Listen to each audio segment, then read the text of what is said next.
Hello guys, welcome back to my YouTube channel. This is your host Hitesh Kina. In today's video, I'm sharing my USMLE Step 1 experience. So let's start with a question. Like, what is USMLE Step 1? How long is that exam? How many blocks per hour and how many total blocks in exam? So step 1 is a one-day examination contain 280 items divided into 7 blocks in 60 minutes each. And the total time of exam is 8 hours, in which like 7 hours for the 7 blocks and 1 hour is mainly your break time. Like if we will go in detail of this 1 hour, the 45 minutes is the actual break time and the 15 minutes are for the tutorial session.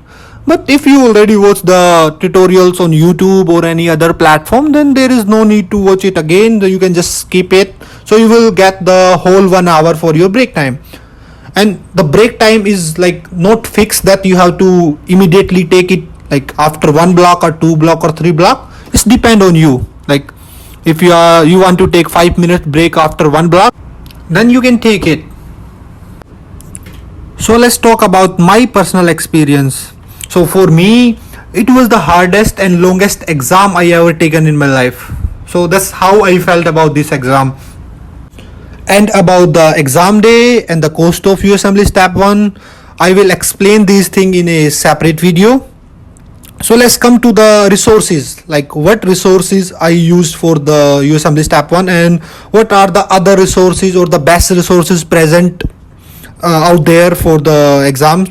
So there are so many resources available these days like Kaplan Q Bank, Emboss Q Bank, UWorld, Pathoma, Board and Beyond, Golden Lectures. There are so many. So what resources I used?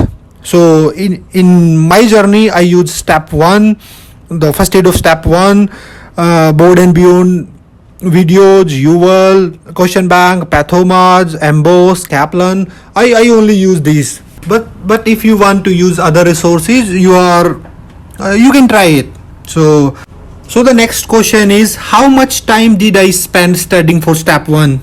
So in my case, I started my preparation from second year of my med school. I watched Kaplan videos, Pathoma videos along with the first aid book and my med school courses. They helped me a lot to understand everything in an easier way. But from second year of my med school till my graduation was the non-dedicated study period. So what do I mean by dedicated and non-dedicated study period?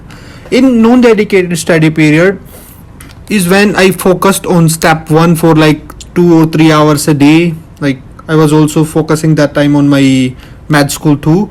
So but in dedicated study period is when I studied only for Step 1 exam at least 6 or 8 hours a day, in which I just read the Step 1 first aid book or watch Board and Beyond videos or UWorld Question Bank, like only focused on these things.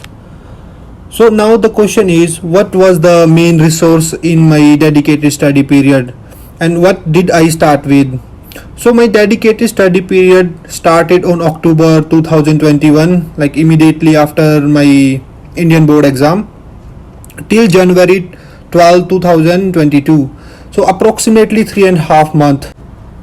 I started watching Board and Beyond videos along with first aid in the first 2 weeks of October, and then later I also added 1 block of UWorld each day. The Board and Beyond videos are super useful to build your concepts, while UWorld has the best Q Bank for USMLE Step 1. And my exam was originally set on January 19, 2022, but was cancelled due to pandemic. So I do not know what to do that time. So I was sad. My exam was just 1 week away. I tried to rebook the exam as soon as possible, but there were no date available before January 26. On January 26, the pass and fail style started that day. Well then I took the break from January 13 to January 31 and I rescheduled my exam to March 2, which was the earliest date available. Then later I started reviewing things from Feb 1 to Feb 28, in which I just review the old concepts which I built in October to January. And 1 week before my exam, I started self-assessment exam of UWorld and NBMEs. I recommend you to start it earlier, like 1 month or at least 2 weeks before your exam, so you can check your self-assessment. And if you really think you are not ready for that exam, then you can reschedule it. But if you think you are getting good score, like more than 220s or more than 230s, you are good to go. There is no need to cancel the exam. Step 1 is pass and fail now, but still you need the knowledge, and the same knowledge will be tested on step 2 too. So I recommend you to prepare well for step 1 exam. That's all for today. If you have any questions, then you can email me or you can message me on Facebook or Instagram. Thank you for listening.